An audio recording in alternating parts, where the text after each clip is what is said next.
Assalamualaikum warahmatullahi wabarakatuh. Perkenalkan, nama saya Luvita Sari dari Akbar 5C. Di sini saya akan mempresentasikan cara mengerjakan soal nomor 6 menggunakan aplikasi SPSS 16. Untuk yang pertama, kita analisis jenis pengukuran datanya. Di sini kita menggunakan data kualitatif karena tidak ada strata atau tingkatan. Kemudian menggunakan skill untuk melakukan perhitungan data terhadap angka. Kemudian untuk metodenya menggunakan parametrik one way ANOVA karena pada soal ini hanya ada satu faktor yang diamati. Langsung saja kita ke aplikasi SPSS-nya. Di variable view, kita ketik perlakuan.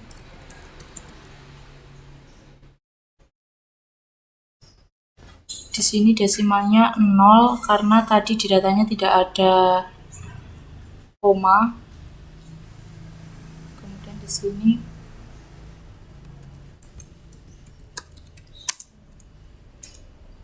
produk obat. Di sini juga 0. Kemudian di sini kita isi sampel.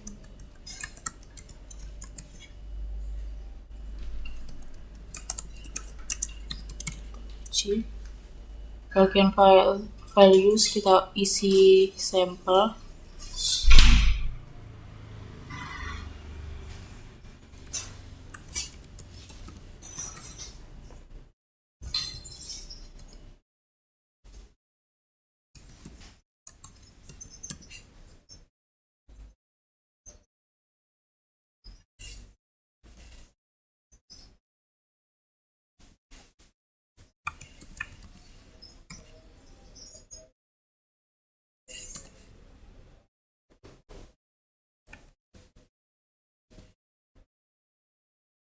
Kita klik OK.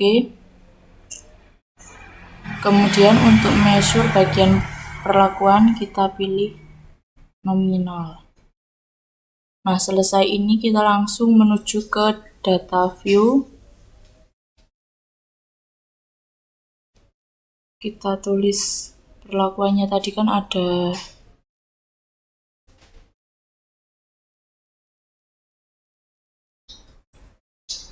di sini perlakuannya ada 5. Kita tulis masing-masing.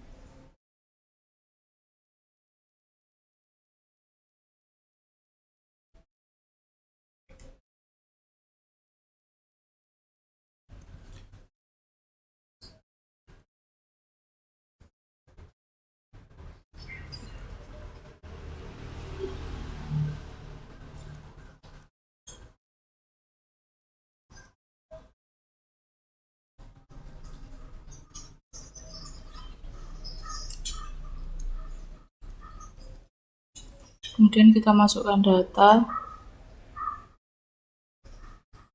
tinggal kita copy. Selanjutnya kita melakukan uji normalitas. Caranya kita klik analyze, kemudian klik descriptive statistik, kemudian ke menu explore. Nah, untuk sampelnya kita taruh ke faktor, data ujinya kita taruh ke dependent. Kemudian kita masuk ke plots, kita centang normality plots with test, continuous, kemudian OK.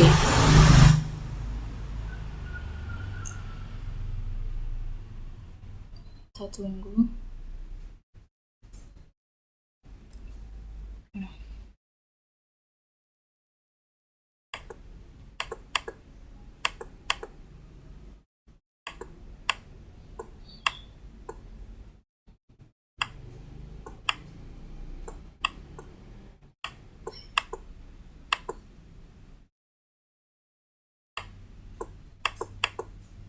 Ini ya datanya didapatkan hasil test of normality. Selanjutnya kita lakukan hipotesis.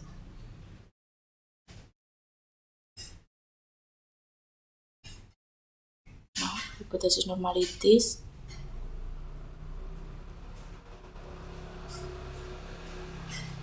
Hipotesis jika H0 data terdistribusi dengan normal, jika H1 data terdistribusi tidak normal, kemudian jika nilai sig lebih dari 0,05 maka HO diterima, jika sig kurang dari 0,05 maka H1 diterima.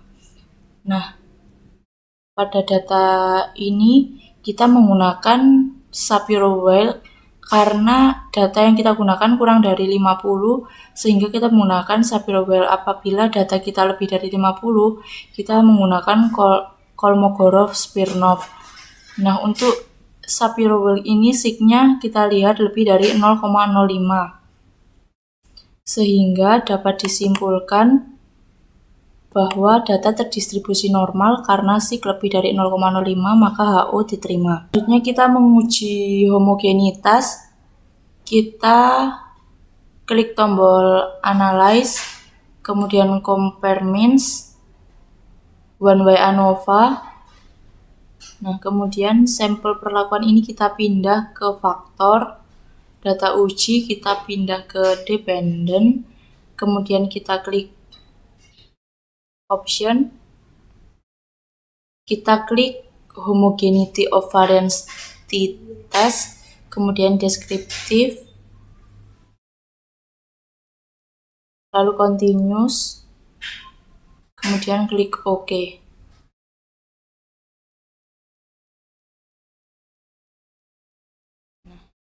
Di sini muncul deskriptif dan uji homogenitas. Selanjutnya kita lakukan hipotesis. Pada uji homogenitas didapatkan sig 0,197.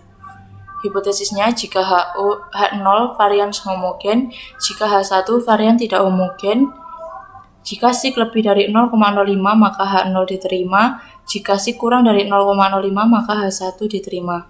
Nah, pada data di atas varian homogen karena sig lebih dari 0,05 maka H0 diterima. Setelah kita melakukan uji normalitas dan uji homogenitas sudah terpenuhi, selanjutnya kita melanjutkan ke uji F atau uji beda, yaitu kita tinggal mengambil dari ini uji ANOVA tadi, kita langsung lakukan hipotesis, kita taruh di sini, kita lakukan hipotesis jika H0 tidak terdapat perbedaan efektivitas tiap komposisi zat aktif obat dalam meringankan nyeri artritis, jika H1 terdapat perbedaan efektivitas tiap komposisi zat aktif obat dalam meringankan nyeri artritis. Nah, dalam uji beda ini kita bisa melakukan dasar pengambilan keputusan menggunakan nilai sig dan juga menggunakan F-hitung. Untuk nilai sig-nya, jika nilai sig lebih dari 0,05 maka H0 diterima, jika nilai sig kurang dari 0,05 maka H1 diterima. Nah, pada uji ANOVA ini didapatkan nilai sig 0,00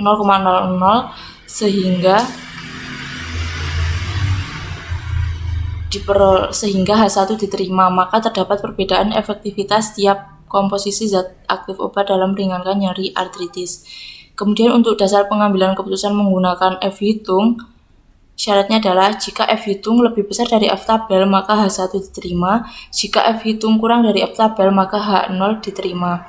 F-hitungnya tadi didapatkan 12,723, ini didapatkan di sini 12,723.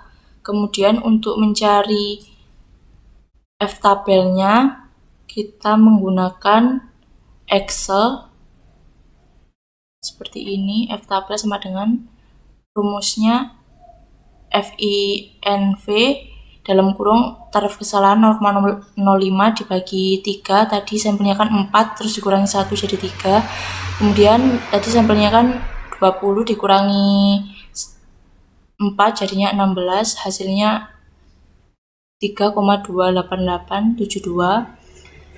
Nah, ini kita masukkan ke sini tadi, didapatkan F-hitung 12,723, F-tabel 3,238.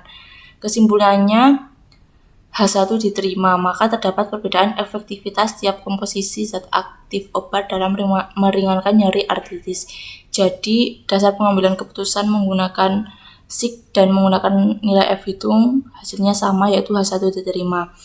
Nah, karena kesimpulannya terdapat perbedaan, maka kita lanjutkan ke uji post hoc test untuk mengetahui perbedaan yang secara signifikan. Caranya kita ke SPSS lagi, kita klik Analyze, Comparements, One Way ANOVA, kemudian ke post hoc. Nah, di sini karena di sini ada dua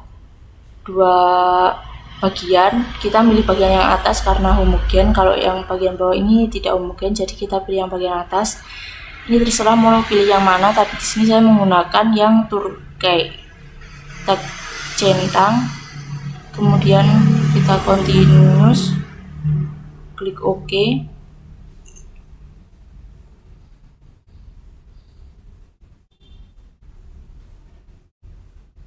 Nah, dihasilkan post hoc seperti ini, lalu kita lakukan hipotesis.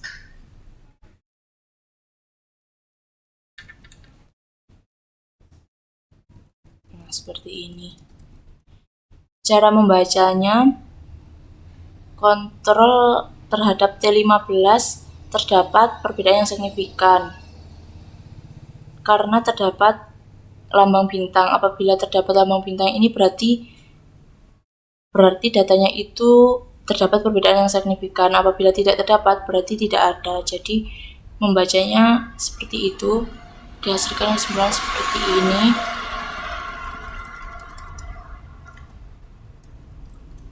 Hipotesisnya, jika HO tidak terdapat perbedaan efektivitas tiap komposisi zat aktif obat antara kontrol terhadap T15. Jika H1 terdapat perbedaan efektivitas tiap komposisi zat aktif obat antara kontrol terhadap T15. Selanjutnya melakukan hipotesis seperti itu. Kemudian persyaratannya, jika SIK lebih dari 0,05 maka HO diterima, jika SIK kurang dari 0,05 maka H1 diterima. Nah, kesimpulannya didapatkan seperti ini.